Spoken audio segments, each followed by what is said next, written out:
Hello friends, ओम श्री गणेशाय नमः। जय श्री कृष्ण। आप सभी का स्वागत है आपके अपने यूट्यूब चैनल पर। फ्रेंड्स, आज हम आपको इस वीडियो में बताने जा रहे हैं पद्म पुराण के अनुसार वैशाख मास के महात्म्य के प्रथम अध्याय के बारे में। फ्रेंड्स, वीडियो शुरू करने से पहले आपसे रिक्वेस्ट है, अगर आप हमारे चैनल पर नए हैं और आपने अभी तक चैनल को सब्सक्राइब नहीं किया है तो प्लीज सब्सक्राइब कीजिएगा चैनल को, साथ ही प्रेस कीजिएगा बेल आइकन को, जिससे नए वीडियो से रिलेटेड नोटिफिकेशन आपको तुरंत प्राप्त हो सके। और वीडियो पसंद आने पर वीडियो को लाइक और शेयर जरूर कीजिएगा ताकि सभी भक्तों को इस वीडियो का लाभ प्राप्त हो सके। और कमेंट बॉक्स में जय श्री कृष्णा जरूर लिखिएगा। वैशाख मास महात्म सब प्रकार के विघ्नों का नाश करने वाले तथा सारी सृष्टि का पालन करने वाले श्री गणेश जी, ज्ञान के दाता श्री सरस्वती जी तथा सब पुराणों के कर्ता श्री व्यास जी तथा श्री गुरुदेव के चरण कमलों में नमस्कार करके भगवान की श्रद्धा और भक्ति रस में डूबे हुए वैशाख मास महात्म्य की कथा कहती हूँ। अम्बरीश बोले, मुनि श्रेष्ठ, आपने बड़ी अच्छी बात बताई, इसके लिए आपको धन्यवाद। आप संपूर्ण लोकों पर अनुग्रह करने वाले हैं। आपने भगवान विष्णु के सगुण एवं निर्गुण ध्यान का वर्णन किया। अब आप भक्ति का लक्षण बतलाइए। साधुओं पर कृपा करने वाले महर्षि, मुझे ये समझाइए कि इस प्रकार मनुष्य को कब और कहाँ और कैसी और किस प्रकार की भक्ति करनी चाहिए। सूत जी बोले, राजाओं में श्रेष्ठ महाराज अम्बरीश की ये वचन सुनकर देवर्षि नारद जी को बड़ी प्रसन्नता हुई। वे उनसे बोले, राजन सुनो, भगवान की भक्ति समस्त पापों का नाश करने वाली है। मैं तुमसे उस भक्ति का भली भांति वर्णन करता हूँ। भक्ति अनेकों प्रकार की बताई गई है, मानसी, वाचकी, कायकी, लौकिकी, वैदिकी तथा आध्यात्म की। ध्यान, धारणा, बुद्धि तथा वेदार्थ के चिंतन के द्वारा जो विष्णु को प्रसन्न करने वाली भक्ति की जाती है उसे मानसी भक्ति कहते हैं। दिन रात अविश्रांत भाव से वेद मंत्रों के उच्चारण, जप तथा आदरणक आदि के पाठ द्वारा जो भगवान की प्रसन्नता का संपादन किया जाता है उसका नाम वाचकी भक्ति है। व्रत, उपवास और नियमों के पालन तथा 5 इंद्रियों के संयम द्वारा की जाने वाली आराधना शरीर के साध्य होने के कारण कायकी भक्ति कही गई है।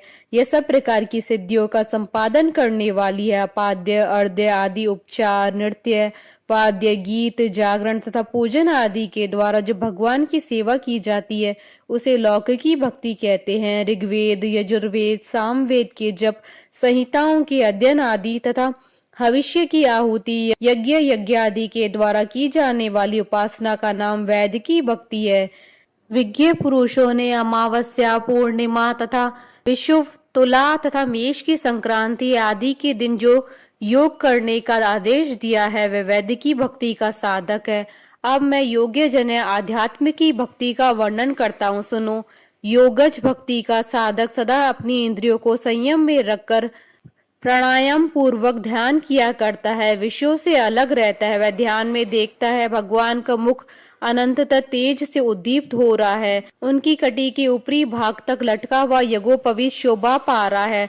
उनका शुक्ल वर्ण है, 4 भुजाएं हैं, उनके हाथों में वरद और अभय की मुद्राएं हैं। वे पीत वस्त्र धारण किए हुए हैं, उनके नेत्र अत्यंत सुंदर है, वे प्रसन्नता से परिपूर्ण दिखाई देते हैं। राजन, इस प्रकार के योग्य युक्त पुरुष अपने हृदय में परमेश्वर का ध्यान करता है। जैसे प्रज्वलित अग्नि काष्ठ को भस्म कर डालती है, उसी प्रकार भगवान की भक्ति मनुष्य के पापों को तत्काल दग्ध कर देती है। भगवान श्री विष्णु की भक्ति साक्षात सुधा का रस है, संपूर्ण रसों का एकमात्र सार है। इस पृथ्वी पर मनुष्य जब तक उस भक्ति का श्रवण नहीं करता है, उसका आश्रय नहीं लेता है, तभी तक उसे सैकड़ों बार जन्म, मृत्यु और जरा के आघात से होने वाले नाना प्रकार के दैहिक दुख प्राप्त होते हैं। यदि महान प्रभावशाली भगवान अनंत का कीर्तन और स्मरण किया जाए तो वे समस्त पापों का नाश कर देते हैं। ठीक उसी तरह जैसे वायु मेघ का तथा सूर्यदेव अंधकार का विनाश कर डालते हैं। राजन, देव पूजा, यज्ञ, तीर्थ स्नान, व्रतानुष्ठान, तपस्या और नाना प्रकार के कर्मों से भी अंतःकरण की वैसी शुद्धि नहीं होती है जैसे भगवान अनंत का ध्यान करने से होती है। नरनाथ, जिनमें पवित्र यश वाले तथा अपने भक्तों को भक्ति प्रदान करने वाले विशुद्ध स्वरूप भगवान श्री विष्णु का कीर्तन होता है, वे ही कथाएं शुद्ध है तथा वे यथार्थ हैं, वे ही लाभ पहुंचाने वाली है और वे ही हरि भक्तों के कहने सुनने योग्य होती है। भूमंडल के राज्य का भार संभालने वाले धीरचित महाराज अम्बरीश, तुम धन्य हो, क्योंकि तुम्हारा हृदय पुरुषोत्तम के ध्यान में एकातान हो रहा है तथा सौभाग्य लक्ष्मी से सुशोभित होने वाली तुम्हारी नैष्टिक बुद्धि श्री कृष्ण चंद्र की पुण्यमय लीलाओं के श्रवण में प्रवृत्त हो रही है। भूपते, भक्तों को वरदान देने वाले अविनाशी भगवान श्री विष्णु की भक्ति पूर्वक आराधना किए बिना अहंकार वश अपने को ही बड़ा मानने वाले पुरुष का कल्याण कैसे होगा। भगवान माया के जन्मदाता है, उन पर माया का प्रभाव नहीं पड़ता। साधु पुरुष ने भक्ति के द्वारा ही प्राप्त करते हैं। इस बात को तुम भी जानते हो राजन। धर्म का कोई भी तत्व ऐसा नहीं है जो तुम्हें ज्ञात न हो। फिर भी जिनके चरण ही तीर्थ हैं, उन भगवान की चर्चा का प्रसंग उठाकर जो तुम उनकी सरस कथा को मुझसे विस्तार से पूछ रहे हो, उसमें यही कारण है कि तुम वैष्णवों का गौरव बढ़ाना चाहते हो, मुझ जैसे लोगों को आदर दे रहे हो। साधु संत जो एक दूसरे से मिलने पर अधिक श्रद्धा के साथ भगवान अनंत के कल्याण में गुणों का कीर्तन और श्रवण करते हैं, इससे बढ़कर परम संतोष की बात तथा समुचित पुण्य मुझे और किसी कार्य में नहीं दिखाई देता है।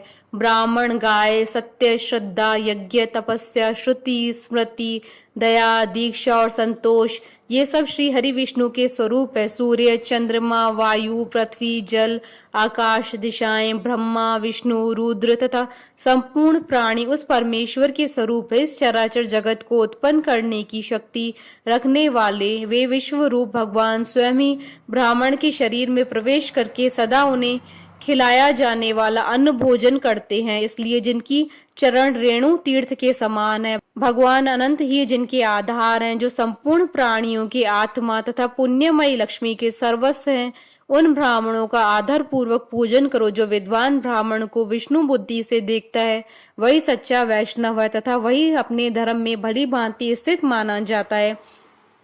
तुमने भक्ति के लक्षण सुनने के लिए प्रार्थना की थी, सो सब मैंने तुम्हें सुना दिया। अब गंगा स्नान करने के लिए जा रहा हूँ। यह वैशाख का महीना उपस्थित है, जो भगवान लक्ष्मीपति को अत्यंत प्रिय है। इनकी भी आज शुक्ला सप्तमी है। इसमें गंगा का स्नान अत्यंत दुर्लभ है। पूर्व काल में राजा जहू ने वैशाख शुक्ला सप्तमी को क्रोध में आकर गंगा जी को पी लिया था, फिर अपने दाहिने कान के छिद्र से उन्हें बाहर निकाला था। अतः जहू की कन्या होने के कारण गंगा जी को जाह्नवी कहते हैं। इस तिथि को स्नान करके जो आकाश की मेखला बूद गंगा देवी का उत्तम विधान के साथ पूजन करता है, वह मनुष्य धन्य एवं पुण्य आत्मा है। जो वैशाख शुक्ला सप्तमी को विधि पूर्वक गंगा में देवताओं और पितरों का तर्पण करता है, उसे गंगा देवी कृपा दृष्टि से देखती है तथा वह स्नान के पश्चात सब पापों से मुक्त हो जाता है। वैशाख के समान कोई मास नहीं तथा गंगा के सदृश दूसरी कोई नदी नहीं है। इन दोनों का संयोग दुर्लभ है। भगवान की भक्ति से ही ऐसा सुयोग्य प्राप्त होता है। गंगा जी का प्रादुर्भाव भगवान श्री विष्णु के चरणों से हुआ है। वह ब्रह्मलोक से आकर भगवान शंकर के जटाजूट में निवास करती हैं। गंगा समस्त दुखों का नाश करने वाली है। अपने स्त्रोतों से निरंतर प्रवाहित होकर तीनों लोकों को पवित्र करती रहती हैं। उन्हें स्वर्ग पर चढ़ने के लिए सीढ़ी माना गया है। वह सदा आनंद देने वाली है, नाना प्रकार के पापों को हरने वाली, संकट से तारने वाली, भक्तजनों के अंतःकरण में दिव्य प्रकाश फैलाने की लीला से सुशोभित होने वाली, सगर के पुत्रों को मोक्ष प्रदान करने वाली, धर्म मार्ग में लाने वाली तथा 3 मार्गों से प्रवाहित होने वाली गंगा देवी तीनों लोकों का श्रृंगार है। वे अपने दर्शन, स्पर्श, स्नान, कीर्तन, ध्यान और सेवन से हजारों पवित्र तथा अपवित्र पुरुषों को पावन बनाती रहती हैं। जो लोग दूर रहकर भी तीनों समय गंगा गंगा गंगा इस प्रकार उच्चारण करते हैं, उनके 3 जन्मों का पाप गंगा जी नष्ट कर देती है। जो मनुष्य 1000 योजन दूर से भी गंगा का स्मरण करता है, वह पापी होने पर भी उत्तम गति को प्राप्त होता है। राजन, वैशाख शुक्ला सप्तमी को गंगा जी का दर्शन विशेष दुर्लभ है। भगवान श्री विष्णु और ब्राह्मणों की कृपा से ही उस दिन उनकी प्राप्ति होती है। माधव, अर्थात वैशाख के समान महीना और माधव अर्थात विष्णु के समान कोई देवता नहीं है, क्योंकि पाप के समुद्र में डूबते हुए मनुष्य के लिए माधव ही जहाज का काम देते हैं। माधव मास में जो भक्ति पूर्वक दान, जप, हवन और स्नान आदि शुभ कर्म किए जाते हैं, उनका पुण्य अक्षय तथा 100 करोड़ गुना अधिक है। जिस प्रकार देवताओं में विश्वात्मा भगवान नारायण देव श्रेष्ठ है, जैसे जप करने योग्य मंत्रों में गायत्री सबसे उत्कृष्ट है, उसी प्रकार नदियों में गंगा जी का स्थान सबसे ऊंचा है। जैसे संपूर्ण स्त्रियों में पार्वती, तपने वालों में सूर्य, लाभों में आरोग्य लाभ, मनुष्यों में ब्राह्मण, पुण्यों में परोपकार, विद्याओं में वेद, मंत्रों में प्रणव और ध्यानों में आत्मचिंतन, तपस्याओं में सत्य और स्वधर्म पालन, शुद्धियों में आत्मशुद्धि, दानों में अभय दान तथा गुणों में लोभ का त्याग ही सबसे प्रधान माना गया है। उसी प्रकार सब मासों में वैशाख मास अत्यंत श्रेष्ठ है। पापों का अंत वैशाख मास में प्रातः स्नान करने से होता है, अंधकार का अंत सूर्य के उदय से तथा पुण्यों का अंत दूसरों की बुराई और चुगली करने से होता है। हे राजन, कार्तिक मास में जब सूर्य तुला राशि पर स्थित हो, उस समय जो स्नान दान आदि पुण्य कार्य किया जाता है, उसका पुण्य परार्ध गुना अधिक होता है। माघ मास में जब मकर राशि पर सूर्य हो तो कार्तिक की अपेक्षा भी 1000 गुना उत्तम फल प्राप्त होता है, और वैशाख मास में मेष की संक्रांति होने पर माघ से भी 100 गुना अधिक पुण्य होता है। वे ही मनुष्य पुण्यात्मा और धन्य हैं जो वैशाख मास में प्रातः काल स्नान करके विधि विधान से भगवान लक्ष्मीपति की पूजा करते हैं।